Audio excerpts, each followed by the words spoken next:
Good morning. আশা করি সবাই ভালো আছেন, সুস্থ আছেন। তো বলেছিলাম নারী দিবসের সম্পূর্ণ একটা ভিডিও আপনাদের সামনে তুলে ধরব। তো সেখান থেকেই টুকরো টুকরো কিছু ভিডিও নিয়ে আমি পুরো নারী দিবসটা আমরা কিভাবে উদযাপন করেছিলাম তার কিছু দৃষ্টান্ত আপনাদের সামনে তুলে ধরছি। এবং তার সাথে অবশ্যই যেহেতু কথা যখন নারী দিবসের, তখন কিছু কথা আমি বলবই। দেখুন, এখানে স্টেজে কিছু স্বাবলম্বী নারীদেরকে আপনারা দেখতে পারবেন যে তারা সম্মানিত হচ্ছে, তারা পুরস্কার পাচ্ছে, তাদেরকে নানান রকমভাবে সম্মান জানানো হচ্ছে এবং প্রত্যেকেই কিন্তু কিছু না কিছু সমাজের জন্য কন্ট্রিবিউট করেছে, তারপরেই এই জায়গাটা পেতে পেরেছে। এবার কথা যখন নারী দিবসের, তখন একটা কথা বলতেই হয়, প্রতিটা দিনই কিন্তু আমাদের নারী দিবস। আর সব নারীদের এই একটাই কথা বলবো, নিজেদের তবেই বাকি কাজটা হবে। যখন নারী নারীকে সম্মান করবে, তখনই সমাজ ও সম্মান করবে।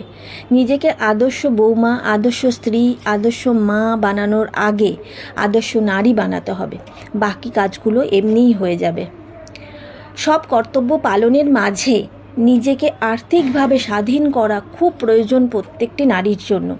তাহলে আপনি প্রথম পরিবারে সম্মান পাবেন, তারপর আপনি আপনার সোসাইটিতে সম্মান পাবেন, আর এইভাবেই আস্তে আস্তে এগিয়ে যেতে যেতে সমাজও আপনাকে সম্মানিত করবে।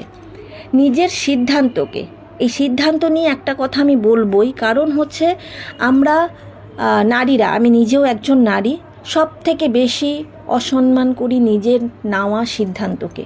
নিজে একটা কোনো সিদ্ধান্ত নিলাম, ভালো সিদ্ধান্ত, আমি অবশ্যই ভালো সিদ্ধান্তেরই কথা বলছি, সেটা পরিবারের আলোচনাতে, পাড়ার আলোচনাতে আমরা কিন্তু সেটাকে সহজেই ছেড়ে দিই।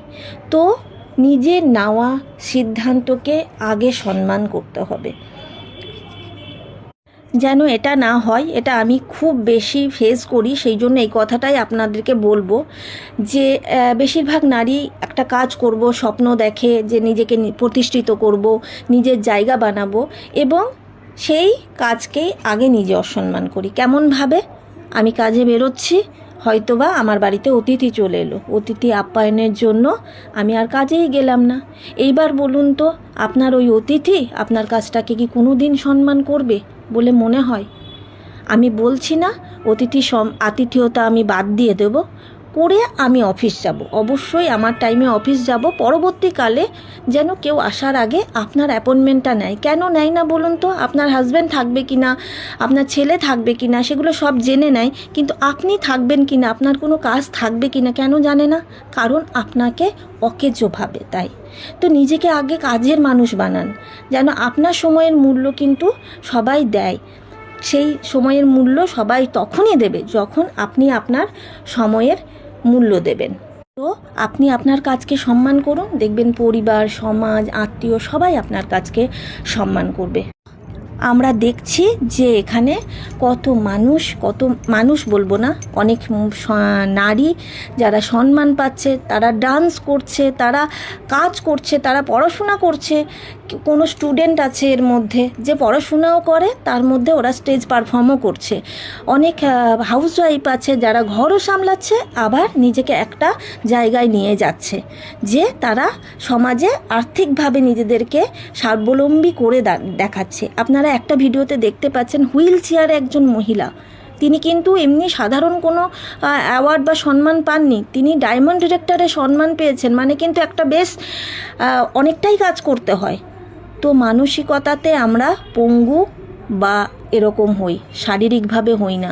তো উনি ভেবেছেন বলেই না নিজেকে ওই জায়গায় নিয়ে যেতে পেরেছে। তো এটা আমরা প্রত্যেকেই পারি। আর একটা কথা অবশ্যই বলবো, যেটা আমাদের সবার একটা ঘামতি হয়ে থাকে, যে নিজের স্বাস্থ্যের দিকে খেয়াল রাখতে হবে।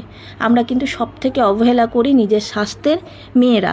সেই জন্য একটা সময়ে গিয়ে কিন্তু আমরা শারীরিকভাবে ভেঙে পড়ি।